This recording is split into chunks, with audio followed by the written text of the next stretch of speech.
जय हिंद मित्रों। जैसे कि आप लोगों के बीच में यूपीएससी का सेकंड पेपर का एक दुनिया समानांतर की कहानियाँ करा रही थी और बीच में मैंने 6 कहानियाँ करवाई थी, फिर इसके बाद रुक गए थे। लेकिन ऐसा नहीं है कि आपके सिलेबस में सिर्फ 6 ही कहानी है। उसमें एक दुनिया समानांतर में करीबन अगर हम कहें कि प्राथमिक तौर पे और गौर तरीके से मिला के देखा जाए तो करीबन 20 कहानियाँ हैं और उसमें मैंने कुछ चुनिंदा कहानी ही करवाया था और उस सीरीज़ को रोक दिया था। फ़िलहाल अभी इसको हम कंटिन्यू करेंगे और गोदान आपका चल ही रहा है। आज आप सभी के बीच चीफ की दावत कहानी। ये चीफ की दावत कहानी आप देखेंगे कि एक दुनिया समानांतर में ऐसी चुनिंदा कहानियों को रखा गया है जो अपने आप में अगर कह सकते हैं कि अलग अलग लेखकों की एक यूनिक कहानी है कि कोई वो नई चीज़ दे रही हो, वो नया चीज़ आपको बता रहा है, समाज में कुछ नया संप्रेषित करने का प्रयास कर रहा है। तो चीफ की दावत जब हम कहानी देखते हैं तो हमें ये याद आता है कि चीफ की दावत कहानी कुछ उसी प्रकार की ये कहानी है जैसे आप देखते हैं प्रेमचंद जी ने बूढ़ी काकी कहानी लिखी। हालांकि ये भीष्म साहनी जी का है, लेकिन आपने बूढ़ी काकी कहानी में देखा था कि किस प्रकार प्रेमचंद जी ने पारिवारिक जो एक पूरा जीर्णोद्धार करने का काम होता है, यानी परिवार में एक आधार भूमि का काम करती हैं बूढ़ी काकी। तो वो क्या होता है कि अपने बेटे और जो बहू हैं उनको अपना जायदाद सारा दे देती हैं, लेकिन वृद्धावस्था के नाते और उनका क्योंकि एक बताया गया उस कहानी में कि जो बाल्यावस्था होता है और वृद्धावस्था कहीं ना कहीं एक ही रूप जैसा हो जाता है। जैसे बच्चे बचपन में भी बिल्कुल वही होता नहीं कि बचपना टाइप में होता है, शरारती टाइप में, ऐसे ही कुछ हमारा मनोविकास ऐसा होता है कि हम वृद्धावस्था में भी उसी तरह रिएक्ट करते हैं। और आपने बूढ़ी काकी को देखा था कि किस प्रकार उनकी बहू बेटे उनको साइड करके लोगों को भोज कराते हैं, सब कराते हैं, लेकिन वो बहुत तरसती हैं। अंततः आपने देखा था कि हृदय परिवर्तन प्रेमचंद जी के माध्यम से आदर्शवादी उन्मुख विचारों के साथ करा दिया गया था। लेकिन ये कहानी आपको अंत तक द्रवित करेगी, पर आप देखेंगे कि बेटे की तरफ से ऐसा कुछ भी नहीं किया जाता या बेटे बहू की तरफ से कुछ नहीं किया जाता है चीफ की दावत कहानी में जो आपको लगे कि बिल्कुल ये कहानी आदर्शमुख उसी स्थिति में जाता है हृदय परिवर्तन करा के जैसे प्रेमचंद जी ने कराया था। तो ये कहानी एक दुनिया समानांतर की कहानी है और यहाँ पे एक दुनिया समानांतर की एक कहानी की अपनी खास विशेषता है कि ये जो चीज़ धरातल पे घट रहा, आज जो घर घर में घट रहा है, बिल्कुल ये उसी तरीके से। इसमें लास्ट में ये नहीं कि कोई विचार अपने तरफ से डाल दें कि जो आपका मन द्रवित कर दे या ऐसा कर दे, नहीं होता तो मतलब नहीं होता है ना। तो स्पष्टता आप ये बारीकी देख सकते हैं कि प्रेमचंद जी की बूढ़ी काकी समानांतर आप चीफ की दावत रखेंगे, उसमें भी वृद्धा की समस्या है, इसमें भी समस्या देखने को मिलती। समस्या का रूप अलग हो सकता है पर समस्याएं ये हैं। जटिलता ये है कि उसमें हृदय परिवर्तन करा दिया जाता है, उनकी बहू अपने को दोषी मानती है, परंतु यहाँ पे देखते ना बेटे को ना बहू को किसी को कोई फर्क नहीं पड़ता, अंततः माँ के प्रेम का ही विजय होता है। तो फिलहाल ये कहानी हम कंटिन्यू करते हैं। देखिए कहानी में ये है कि ये कहानी की शुरुआत कुछ ऐसी है कि एक माँ है जो सभी के सामने आप समक्ष सबके नहीं ला सकते क्योंकि आप उनको आप प्रस्तुति योग्य समझते हैं, उनको समझते हैं कि वो माँ को अगर हम सभी के सामने लाएंगे तो हमारी बेइज्जती होगी। ये कुछ कार्यक्रम है, स्टार्ट हो रहा है। जैसे कहानी देखिए यहीं से शुरुआत हो रही है कि देखिए कि आज मिस्टर सामनाथ के घर चीफ का दावत है। चीफ का दावत का मतलब कि उनके मेहमान नवाजी में कोई कमी नहीं, उनके चीफ आने वाले हैं। जैसे किसी कंपनी में कभी काम कर रहे हो तो उसके चीफ जो प्रमुख होते हैं, तो जो मिस्टर सामनाथ हैं जहाँ पे वो काम करते हैं उनके घर पे चीफ की दावत है, उनको दावत पे बुलाया गया है। सामनाथ और उनकी धर्म पत्नी का पसीना पोंछने का भी फुर्सत नहीं है। पत्नी ड्रेसिंग गाउन पहने उलझे हुए बालों का जूड़ा बनाए मुंह पर फैली हुई सुर्खी और पाउडर को भूले और मिस्टर सामनाथ सिगरेट पर सिगरेट फूंकते हुए चीज़ों को फहरिस्त हाथ में थामे एक कमरे से दूसरे कमरे में आ जा रहे हैं। मतलब कि वो इतने तैयारी में सब मशगूल हैं कि चीफ की दावत के तौर पे जो चीफ को बुलाया जा रहा है उनको कैसे प्रसन्नचित किया जाए। यानी सामनाथ के घर आप देखेंगे बहुत चहलकदमी है, लेकिन वो अपने में सारी व्यस्तता उनकी है, सजावट में व्यस्तता है, उनको खुश करने की व्यस्तता है। आखिर 5 बजते बजते तैयारी मुकम्मल होने लगी। कुर्सियाँ, मेज़, तिपाइयाँ, नैपकिन, फूल सब बरामदे में पहुंच गए। ड्रिंक का इंतजाम बैठक में कर दिया गया। अब घर का फालतू सामान अलमारियों के पीछे और पलंग के नीचे छिपाया जाने लगा। तभी सामनाथ के सामने सहसा एक अड़चन खड़ी हो गई कि सब तो छिपा दे रहे लेकिन माँ को कहाँ छिपाए। ये है इस कहानी की सबसे बड़ी समस्या कि माँ भी एक समान की तरीके से हो गई कि सब कुछ तो आप छिपा दे रहे हो, पर समस्या ये कि माँ को कहाँ छिपाए। इस बात की ओर ना उनका और ना उनकी कुशल गृहिणी जो थी, उन दोनों लोगों का ध्यान नहीं गया कि आखिर माँ को भी छिपाना है, उनको कहाँ छिपाया जाए। मिस्टर सामनाथ श्रीमती की ओर घूमकर अंग्रेजी में बोले, माँ का क्या होगा। श्रीमती काम करते करते ठहर गई और थोड़ी देर तक सोचने के बाद बोली, इन्हें पिछवाड़े इनकी सहेली के घर भेज देते हैं, रात भर बेशक वहीं रहेंगी, कल आ जाएंगी, क्या दिक्कत है। सामनाथ सिगरेट मुंह में रखे सुखड़ी आंखों से श्रीमती के चेहरे को ओर देखते हुए पल भर सोचते रहे, फिर सिर हिलाकर बोले, नहीं, मैं नहीं चाहता कि उस बुढ़िया का आना जाना यहाँ फिर से शुरू हो। पहले ही बड़ी मुश्किल से बंद किया था। माँ से कहें कि जल्दी ही ये खाना खा ले और खाना खाकर शाम को ही अपनी कोठरी में चले जाएं। मेहमान कहीं 8 बजने को आएंगे, इससे पहले ही अपना ये काम निपटा लेंगी और आराम से कमरे में चली जाएंगी तो कोई फ़र्क भी नहीं पड़ेगा। और पड़ोसी के घर इसलिए नहीं भेजेंगे क्योंकि जब वो पड़ोसी के घर भेजते ना तो पड़ोसी के घर की जो औरत थी वो उनका चहलकदमी फिर इनके घर में बढ़ जाता था। ये भी इनके लिए समस्या था। सुझाव ठीक लगा, दोनों को पसंद भी आया, मगर फिर सहसा श्रीमती बोल उठी। वो बोली, जो वो सो गई वहाँ पे तो कमरे में जाकर नींद से खर्राटे लेने लगी तो साथ ही तो बरामदा है जहाँ लोग खाना खाएंगे, तो इन्हें कह देंगे कि अंदर से दरवाज़ा बंद कर लेंगे, मैं बाहर से ताला लगा दूँ। यानी माँ को बोल दिए कि कोठरी में भेज देंगे और उनकी खर्राटे अगर परेशानी कर रही है तो हम बाहर से दरवाज़ा लॉक लगा लेंगे और ये माँ को कह देना कि अगर वो अंदर जाके सोए नहीं तो कुछ मत करेंगी, चुपचाप बैठी रहेंगी और क्या। और अगर बाय द वे सो भी गई तो डिनर का क्या मालूम कब तक चलेगा, 11 बजे तक तो तुम ड्रिंक करते रहते हो। सामनाथ कुछ चीज़ उठा के हाथ झटकते हुए बोले, अच्छी भली ये भाई के पास जा रही थी। मतलब देखिए, एक बेटा कह रहा है कि अच्छी भली ये माँ जो थी वो भाई के पास जा रही थी और तुमने यूं ही खुद अच्छा बनने के लिए बीच में टांग अड़ा दिया। वाह, तुम माँ और बेटी की बातों में मैं क्यों बुरी बनूं, तुम जानो और वो जाने। यानी बेटा कह रहा कि ये जा रही थी और तुमने फालतू का रोक लिया, अगर रोका नहीं होता तो आज ये समस्या नहीं होती। अब वो कह रही कि तुम माँ बेटे के झमेला भैया तुम संभालो, मैं क्यों संभालूं, ये माँ का झमेला ही रहेगा। उन्होंने फिर अंग्रेजी में अपनी स्त्री से कहा, कोई ढंग की बात हो तो भी मतलब कि कोई कहे, अगर कोई उल्टी सीधे बातें, मतलब अगर कहीं कोई उल्टी सीधे बातें हो गई, चीफ आ रहे हैं और उनको बुरा लग गया तब तो इनका प्रमोशन रुक जाएगा। माँ सफ़ेद कमीज और सफ़ेद सलवार पहनकर मतलब कि बाहर निकली। छोटा सा कद है, सफ़ेद कपड़ों में लिपटा छोटा सा सूखा हुआ शरीर, धुंधली आंखें, केवल सिर के अधझड़े बाल पल्ले की ओट में छिपे पाए थे, पहले से ही कुछ कम कुरूप नज़र आ रही थी। चलो ठीक है, कोई चूड़ियाँ उड़ियाँ हो तो उनको भी पहना दो, कोई हर्ज नहीं है। चूड़ियाँ कहाँ से लाऊं, बेटा ने कहा। चूड़ियाँ कहाँ से लाऊं, तुम तो जानते हो सब, तुम जो जेवर वगैरह था उसका पढ़ाई में बिक गया। अब देखिए, उन्होंने कहा, बेटे ने कहा बहू से कि एक काम करो, इनको देख लो, यानी चूड़ी वगैरह हो तो पहन ले। माँ से भी बोला कि अगर माँ तुम्हारे पास चूड़ी वगैरह हो तो पहन लो। वो बोली कि बेटा चूड़ियाँ कहाँ से पहनूँ, जब तुमको पढ़ाई करा रहे थे उसी में तो मेरे सारे जेवर पाती बिक गए। लेकिन माँ ने इस इंटेंशन से नहीं कहा कि उसको वो बुरा लगे, बस ये कहा कि अब मेरे पास वो चूड़ी वगैरह नहीं है जो तुम कह रहे हो। ये वाक्य लेकिन सामनाथ उनके बेटे ने इस प्रकार लिया गलत कि वो उनको तीर सा लग गया कि ये मुझे ताना दे रही कि मैंने तुम्हें पढ़ाई में अपनी चूड़ी बेच दी। वो तिनक कर बोला ये कौन सा रोग छेड़ दिया माँ, सीधा कह दो नहीं है जेवर, बस इसे पढ़ाई वढ़ाई का क्या ताल्लुक, और तुम ये क्यों बता रही हो कि मेरी पढ़ाई में तुमने जेवर बेच दिए। जो जेवर बिका तो कुछ बनकर ही तो आया हूँ, निरा लड़ूरा तो नहीं और लौट आया, जितना दिया था उससे दोगुना ले लेना। मेरी जीभ जल जाए बेटा तुमसे जेवर मैं लूँगी। देखिए माँ कह रही कि मेरी जीभ जो है वो जल जाए, मैं तुम्हें ऐसा थोड़ी कह रही थी, तुमने ही गलत इंटेंशन से मेरी बातों को ले गया, ये तो मेरे मुँह से यूँ ही निकल गया, जो होते तो लाख बार में पहनते। 5:30 बज चुके थे, इन लोगों की बहस चल ही रही थी। अब मिस्टर सामनाथ को खुश नहाए धोए नहीं तो उनको तैयार होना था।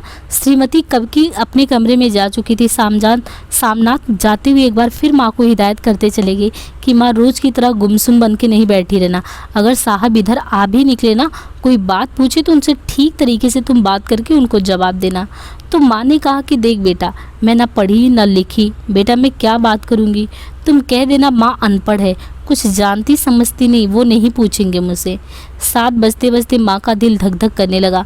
अगर चीफ सामने आ गया तो क्या देखिए माँ डर रही है, उसको क्या पड़ी है, उसको थोड़ी प्रमोशन दिलाना था, लेकिन इतना दबाव था, इतना प्रेशर था कि वो डर रही है। अगर चीफ सामने आ गया तो उसने पूछ भी लिया तो वो क्या जवाब देगी। अंग्रेज को तो दूर से ही देखकर वो घबरा जाती थी, ये तो अमेरिकी हैं जो आ रहे हैं, मालूम क्या पूछे, मैं क्या कहूँगी। माँ का जी चाहा कि चुपचाप वो पिछवाड़े विधवा सहेली के घर चली जाए, मगर बेटे के हुक्म को कैसे टाल सकती थी। चुपचाप कुर्सी पर से टांग लटकाए वहीं बैठी रही। एक कामयाब पार्टी वो है जिसमें ड्रिंक कामयाबी से चल जाए। सामनाथ की पार्टी सफलता के शिखर चूमने लगी। वार्तालाप उसी रौ में बह रहा था जिस रौ में गिलास भरे जा रहे थे। कहीं कोई रुकावट नहीं थी, कोई अड़चन ना था। साहब को विस्की पसंद आई थी, मेम साहब को पर्दे पसंद आए थे, सोफ़ा कवर का डिजाइन पसंद आया था, कमरे की सजावट पसंद आई थी। इससे बढ़कर क्या चाहिए था। साहब तो ड्रिंक के दूसरे दौर में ही चुटकुले और कहानियाँ कहने लगे। दफ्तर में जितना रौब रखते थे यहाँ पर उतने ही दोस्त परवर हो रहे थे, और उनकी स्त्री काला गाउन पहने, गले में सफ़ेद मोतियों का हार, सेंट और पाउडर की महक से ओतप्रोत कमरे में बैठी सभी दिसी।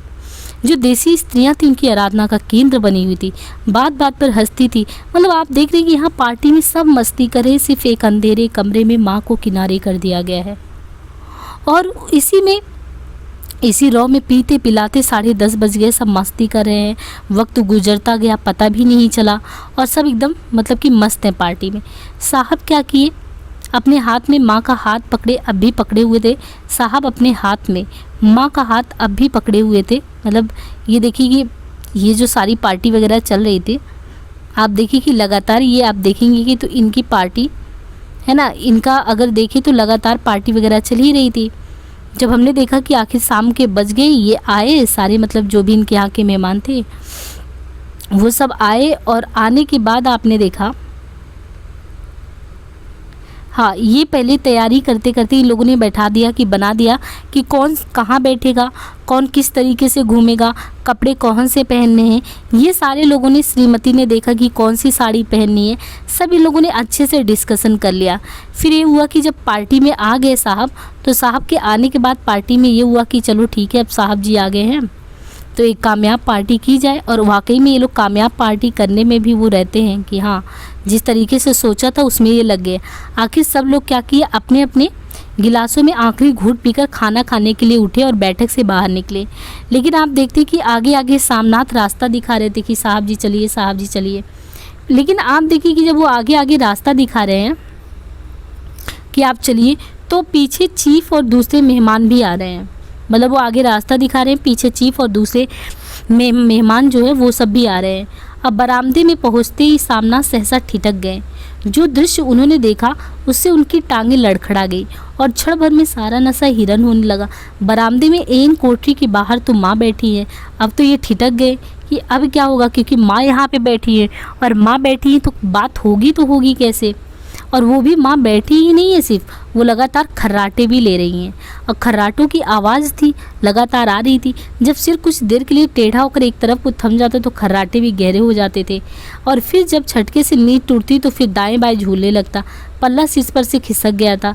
देखते ही सामनाथ क्रुद्ध हो उठे। जी चाहा कि माँ को धक्का देकर उठा दे और उन्हें कोठरी में धकेल दे, मगर ऐसा करना संभव नहीं था। क्यों? क्योंकि जब वो ये सब सोच ही रहे थे तब देखिए कि बाकी मेहमान उनके पास खड़े थे। माँ को देखते ही देसी अफसरों की कुछ स्त्रियां तो हंस दी। इतने में चीफ ने धीरे से कहा, पुअर डियर। माँ हड़बड़ा के उठ बैठी। पुअर डियर, वो था भी अमेरिकी, इसी तरीके से बोल भी रहा है माँ को, और कुछ कहने को नहीं तो पुअर डियर। माँ हड़बड़ा के उठ बैठी। सामने खड़े इतने लोगों को देखकर वो ऐसे घबराई कि कुछ कहते नहीं बना। झट से पल्ला सिर पर रखती हुई खड़ी होगी और ज़मीन को देखने लगी। उनके पाँव लड़खड़ाने लगे, हाथों की उंगलियां थर थर काँपने लगी। माँ तुम जाके सो जाओ, तुम क्यों इतनी देर तक जाग रही थी। और खिसियाई हुई नज़रों से सामनाथ चीफ के मुंह की ओर देखने लगे कि कहीं सारा जो पोल पट्टी है ना वो खुल ना जाए। चीफ के चेहरे पर मुस्कुराहट थी। वो वहीं खड़े खड़े बोले, नमस्ते। माँ ने झिझकते हुए अपने में सिमटते हुए दोनों हाथ जोड़ के, मगर एक हाथ दुपट्टे के अंदर माला को पकड़े हुए थे, दूसरे बाहर ठीक तरह से नमस्ते भी नहीं कर पाई। सामनाथ इस पर खिन्न हो उठा।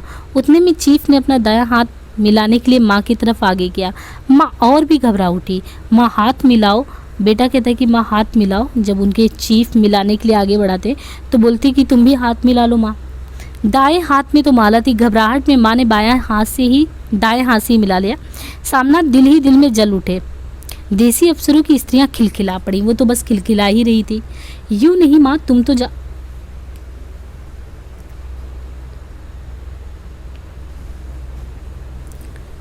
ये हुआ कि जब खिल उठी तो मगर तब तक चीफ माँ का बायां हाथ ही बार बार हिलाकर कह रहे थे।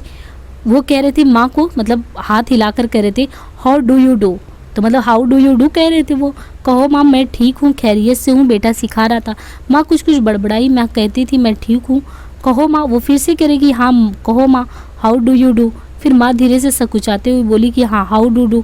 एक बार फिर कहा के वातावरण हल्का होने लगा। साहब ने स्थिति संभाल ली थी। लोग हंसने चहकने लगे। सामनाथ के मन में क्षोभ भी कुछ कम नहीं हो रहा था। उनको लगा कि ये फालतू में दिख ही क्यों गई। अब उनका सारा तो पोल पट्टी खुल गया था जितना उन लोगों ने ढक के रखा था।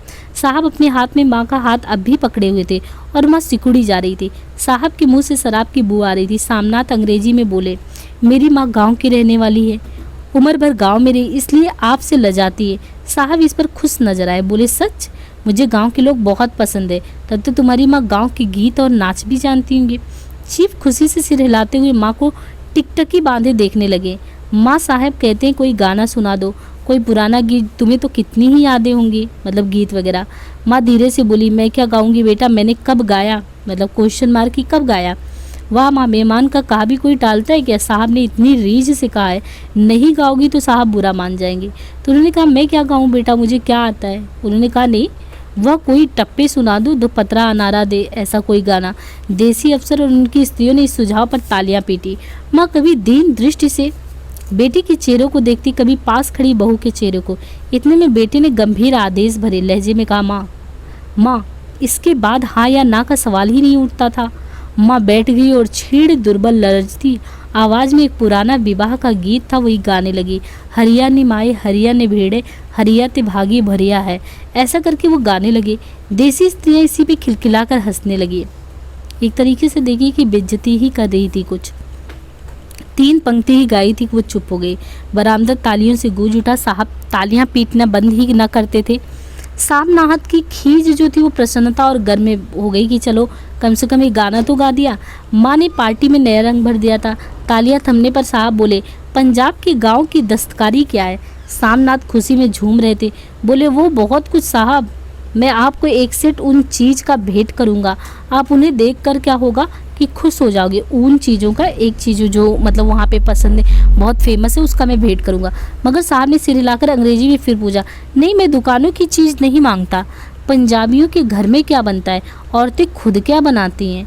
सामनाथ कुछ सोचते हुए बोले, लड़कियां गुड़िया बनाती, औरतें फुलकारियाँ बनाती। फुलकारी? तो उन्होंने पूछा कि ये फुलकारी क्या है, क्या फुलकारी क्या बनाती है? सामनाथ फुलकारी का मतलब समझाने की असफल चेष्टा करने के बाद माँ को बोले, क्यों माँ, कोई पुरानी फुलकारी घर में है क्या? माँ चुपचाप अंदर गई और अपनी पुरानी फुलकारी उठा लाई थी। साहब बड़ी रुचि से फुलकारी देखने लगे। पुरानी फुलकारी थी, जगह जगह से उसके तागे टूट रहे थे और कपड़ा फटने लगा था। साहब की रुचि को देखकर सामनाथ बोले, यह फटी हुई है साहब, मैं आपको नई बनवा दूंगा। माँ बना देंगी? क्यों माँ, साहब को फुलकारी बहुत पसंद है, इन्हें ऐसी एक फुलकारी बना देना। माँ चुप रही, फिर डरते डरते धीरे धीरे बोली, अब मेरी नज़र कहाँ है बेटा, बूढ़ी आंखें क्या देखेंगी। लेकिन देखिए कुछ भी हो, सामनाथ तो ऐसा तो है नहीं कि छोड़ देंगे। सामनाथ को बनवाना है तो भैया वो बनवाएंगे, चाहे माँ को बनाना हो चाहे ना हो। मगर माँ का वाक्य बीच में ही तोड़ते हुए सामनाथ जो थे वो बोल पड़े। सामनाथ थे वो साहब को बोले, वो ज़रूर बना देंगे, आपको चिंता करने की ज़रूरत नहीं, तो इनका प्रमोशन नहीं रुक जाता।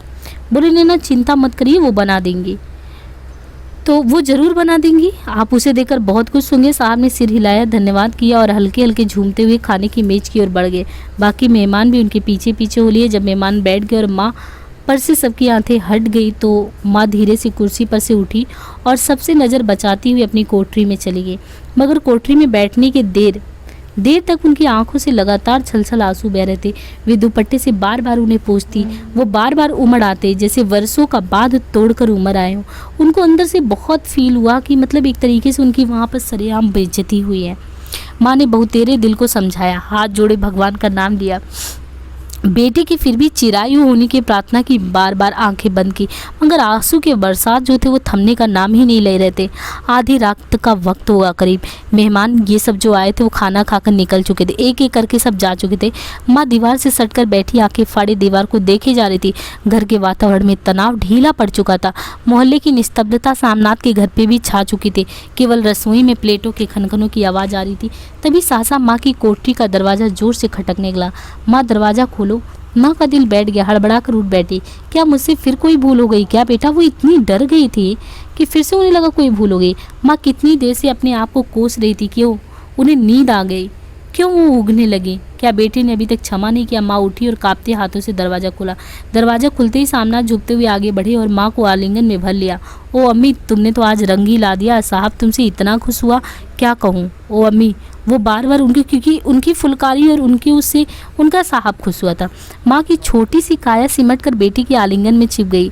माँ की आंखों में फिर आंसू आ गए। उन्हें पोंछती हुई धीरे से बोली, बेटा तुम मुझे हरिद्वार भेज दो, मैं कब से कह रही हूँ। सामनाथ का झूमना सहसा बंद हो गया और उनकी परेशानी फिर से तनाव में चेंज हो गई। उनकी बाहें माँ के शरीर पर से हट गई। क्या कहा माँ? अब एक्चुअली फुलवारी का उन्होंने बोल दिया था। तूने कहा ये कौन सा राग तुमने फिर से छेड़ दिया? सामनाथ का क्रोध और बढ़ने लगा। बोलते गए, तुम मुझे बदनाम करना चाहती हो ताकि दुनिया कहे बेटी माँ का अपने पास नहीं रख सकता। नहीं बेटा, अब तुम अपनी बहू के साथ जैसा मन चाहे वैसे रहो। मैंने अपना खाना पहन लिया, मतलब मैंने जितना खाना पहनना था वो कर लिया। अब यहाँ मैं क्या करूँगी? जो थोड़े दिन जिंदगानी की बाकी है, भगवान का नाम लूँगा। तुम मुझे हरिद्वार भेज दो। तुम चली जाओगी तो फुलकारी कौन बनाएगा? अब देखिए, ये मेन मुद्दा ये था कि इनको फुलकारी बनवाना था, और माँ चली जाती तो फुलकारी इनका कौन बनाता? साहब से तो तुम्हारी ही फुलकारी देने को इकरार किया है, और मेरी आंखें तो अब नहीं है बेटा जो फुलकारी मैं बना सकूँ। तुम कहीं और से बनवा लेना फुलकारी। अब देखिए, उनको गुस्सा आए कि एक तो मैंने वहाँ पे वादा कर दिया, ऊपर से फुलकारी बनाने को तैयार नहीं है। तो फिर इन्होंने कहा, देखो माँ तुम मुझे धोखा दे कि यूँ नहीं जा सकती, मेरा बंधा काम बिगाड़ोगी। जानती हो ना, साहब खुश होगा तो मुझे तरक्की मिलेगी। माँ को ये पता नहीं था कि साहब खुश होगा तो इनको तरक्की मिलेगी। माँ चुप हो गई, फिर बेटे के मुंह की ओर देखती हुई बोली, क्या तेरी तरक्की होगी एक फुलवारी बनाने से, फुलकारी बनाने से? क्या साहब तेरी तरक्की कर देगा? क्या उससे कुछ कहा है? हाँ कहा नहीं, मगर देखता नहीं कितना खुश हो गया। कहता था जब तेरी माँ फुलकारी बनाना शुरू करेंगी तो मैं देखने आऊँगा कि कैसे बनाती हैं। जो साहब खुश हो गया ना तो मुझे इससे बड़ी भी नौकरी मिल सकती है, मैं बड़ा अफसर तक बन सकता हूँ। माँ के चेहरे का रंग बदलने लगा। धीरे धीरे उनकी झुर्रियाँ भरी मुँह खिलने लगी, आँखों में हल्की हल्की चमक आने लगी। तो तेरी तरक्की होगा बेटा, तरक्की यूँ ही हो जाएगी। साहब को खुश करूँगा ना तो कुछ करेगा, वरना उसकी खिदमत करने वाले और थोड़े ही है, बहुत सारे लोग हैं। तो मैं बना दूंगी ना बेटा, जैसे मन पड़ेगा वैसे बना दूंगी। और माँ दिल ही दिल में फिर बेटे के उज्जवल भविष्य की कामना करने लगी। और सामनाथ अब बोली कि और मिस्टर सामनाथ अब सो जाओ, मैं कहते हुए तनिक लड़खड़ाते हुए अपनी की कमरे की ओर घूम गई। तो एक तरीके से आपने चीफ की दावत कहानी जो कि भीष्म साहनी जी की है, समस्या थी कि वृद्ध माँ की, अगर आप देखें तो समस्या ये है कि माँ जो है अप्रस्तुति योग्य है। अगर वो आते और किसी भी तरीके से वो खुश नहीं कर पाती उन लोगों को, फिर क्या उनके साथ होता? और एक माँ खुशी के लिए उस अपमानजनक माहौल में भी रहने को तैयार है, और उसके बावजूद इतनी अपमान सहने के बाद भी माँ का हृदय बेटे के लिए असीम ममता से भरा तब दिखता है जब वो जाने के लिए तो हरिद्वार तैयार होती है, लेकिन लगता है जब कि एक फुलकारी, अगर वो एक फुलकारी बना देगी तो बेटों को क्या मिल जाएगी? बेटों को बड़ा अफसर बनने का मौका मिल जाएगा। उसके उज्जवल भविष्य की कामना करने के लिए वो कदम आगे तो बढ़ाती है लेकिन कदम पीछे कर लेती है। तो ये चीज़ जो आपको ना कि यहाँ पे बेटा नहीं चेंज हुआ फिर भी वो स्वार्थी रहा, पर माँ का आपने देखा कि अप्रस्तुति योग्य जो माँ थी, अगर वो प्रस्तुति योग्य बनी और इनकी तरक्की का वो एक तरीके से जरिया बनी तो इन लोगों ने रोका। अदरवाइज जब सारी चीज़ों की सफाई हो रही थी घर में तो इनको भी ढका कहाँ जाए, इनको कहाँ छुपाया जाए, उसकी व्यवस्था करे थे। और यही मिस्टर सामनाथ क्या बोले थे अपनी पत्नी से कि ये अपने भाई के यहाँ जा रही थी, तुम बहुत अच्छी बनने के चक्कर में इनको रोक ली, यानी इन्हें कोई वास्ता नहीं था।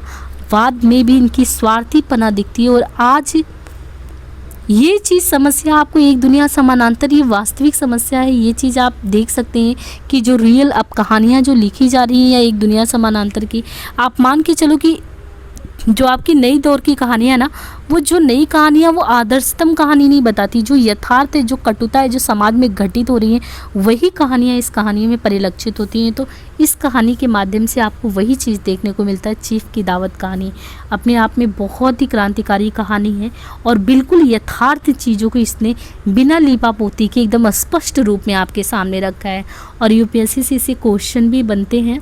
और इस कहानी का आप तुलनात्मक लेखन भी, जैसे प्रेमचंद जी की लास्ट में कि यद आदर्शतम रूप में कैसे चला जाता है, इस कहानी से ऐसे करके आप थोड़ी तुलना करके भी लिख सकते हो। चीफ की दावत कहानी अपने आप में भी अच्छा खासा एग्जाम्पल देने लायक है जो समाज में घटित घटनाएं हो रही हैं। होपफुली आपको अच्छा लगेगा। आगे क्लासेज और कंटिन्यू होती रहेंगी। आप लोग अपना साथ बनाए रखें। और हाँ, अगर आप चाहते हैं कि अच्छे से ऑप्शनल पूरा हो तो जितना आप लोग का अच्छा खासा सपोर्ट रहेगा वो इतनी ही तेज़ी से आगे बढ़ेगा। धन्यवाद।